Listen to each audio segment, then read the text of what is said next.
101.7 FM. It's 1 o'clock time for the Joy Business Report with me, Hannah Odami.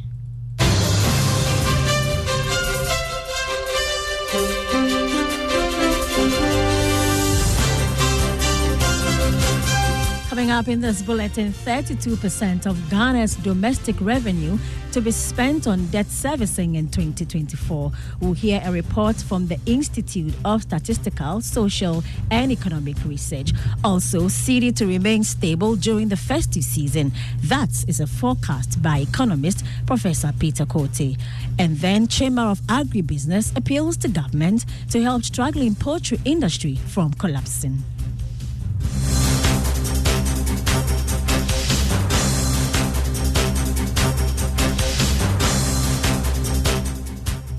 In our first story, we know that in 2024, every 32 pesos of one cedi of domestic revenue will be used to service the country's debts. That is according to the Institute of Statistical, Social and Economic Research, ISE. This represents 32% of domestic revenue. There's more in this report. In 2022, the country spent 56 pesos of every one cedi of domestic revenue in servicing debt.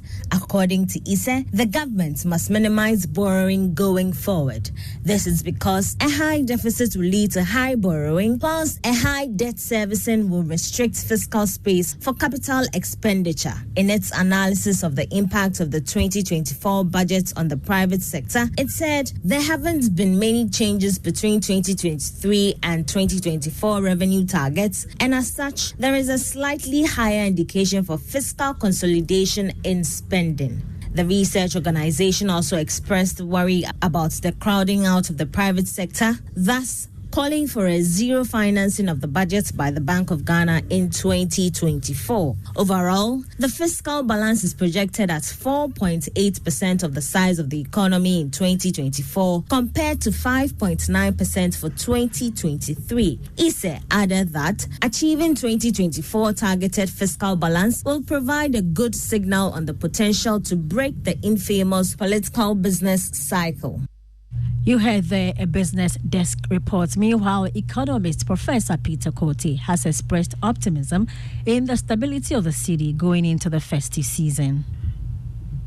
The outlook still remains positive. I don't think the cedi is going to depreciate very rapidly. We are in November. Normally, November, December, there is high demand for forex. But you still see that we still very comfortable in terms of the depreciation. I think there is hope. The IMF program is delayed, but we are told that by first week of December or second week of December, there is likely to be some release.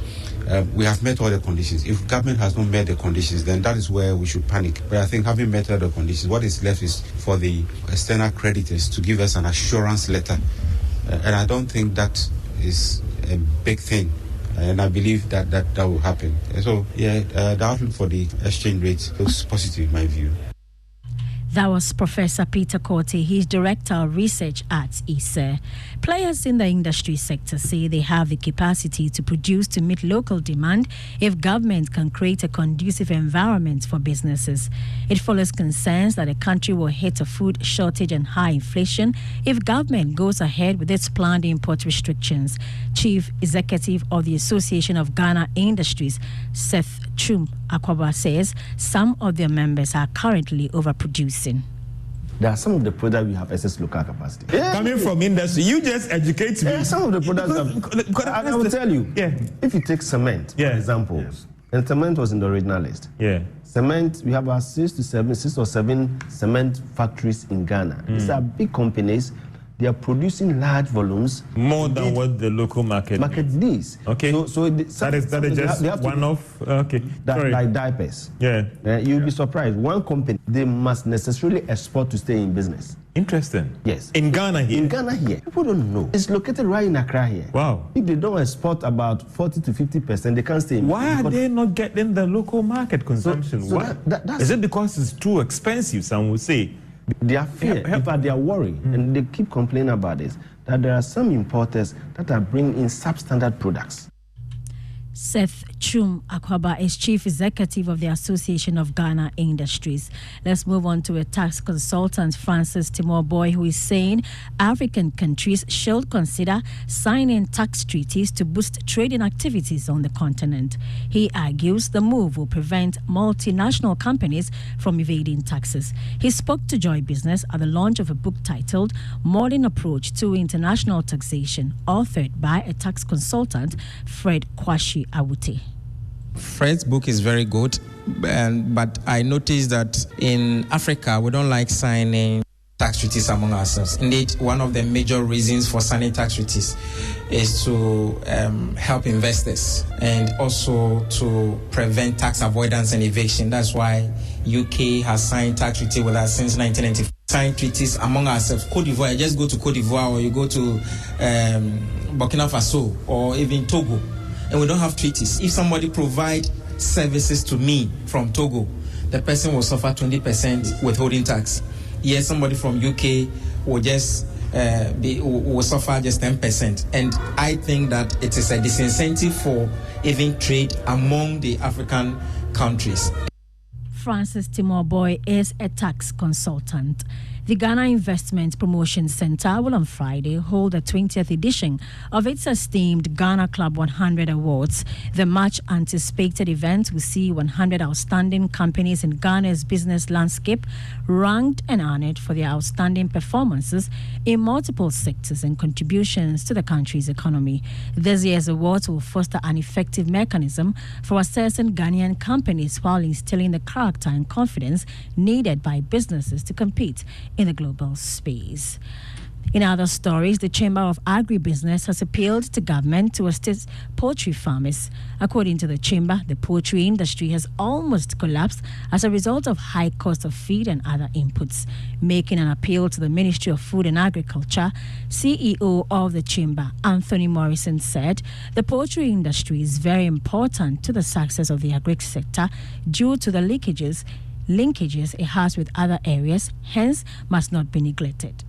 So the cost of production on the farmer in terms of poultry has astronomically gone up. When we say farmers are having challenges, people think that we are cooking the figures, but the figures are real. They take transport. They know how much their transportation bill have jumped from the past 2 years to now. And it keeps having effect. As for the farmer, every 4 other weeks, the variations in terms of cost of input keeps changing because the people have to import, convert the money back into dollars to go and bring the same quantity or less. The United Nations Economic Commission for Africa says it is optimistic that 2023 United Nations Climate Change Conference COP28 underway in Dubai will fully operationalize the much anticipated loss and damage fund. Speaking at the conference, the Executive Secretary of the United Nations Economic Commission for Africa, Clive Gates, noted work must be done to make the fund operational. We are aware that there is so much work to be done to make the fund operational, but we are optimistic that before the end of this COP28, we'll have agreed upon the necessary arrangements to make the fund operational and receive more pledges to make it financially viable. Moreover, we are confident that these pledges will be promptly translated into actual payments to the fund and make it usable by the member countries. My institution remains committed to supporting African member states to build capacity so they can benefit from the operationalization of the fund. It's time for your pension tip on Money Lab now.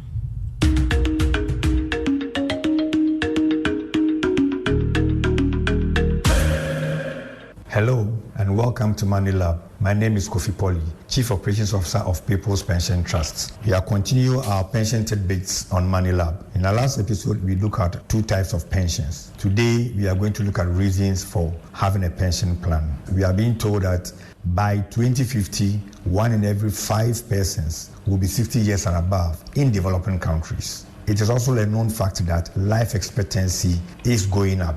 And therefore, there's a need for us to plan our life beyond our working life. And this is why we need to look at income security in our old age. And that's how come pension fits in. We will continue with our reasons in our next episode. Thank you for being with us.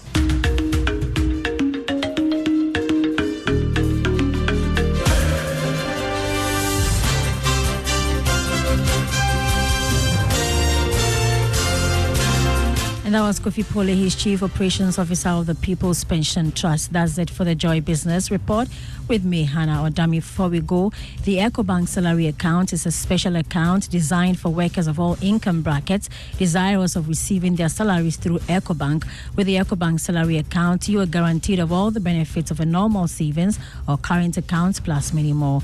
The EcoBank salary account gives workers free life insurance cover of up to 10,000 cedis, 24/7 access to cash and e-banking services, as well as internet and mobile banking services.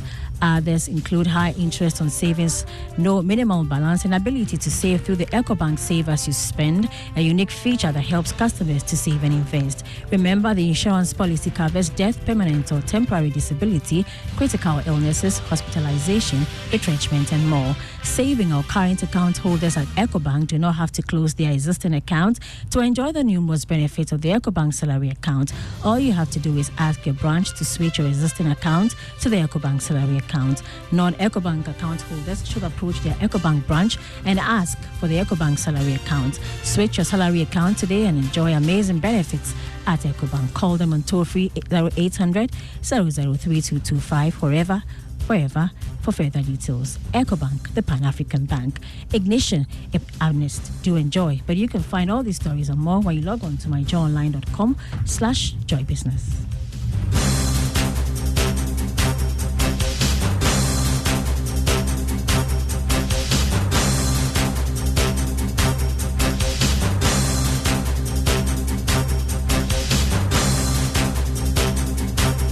After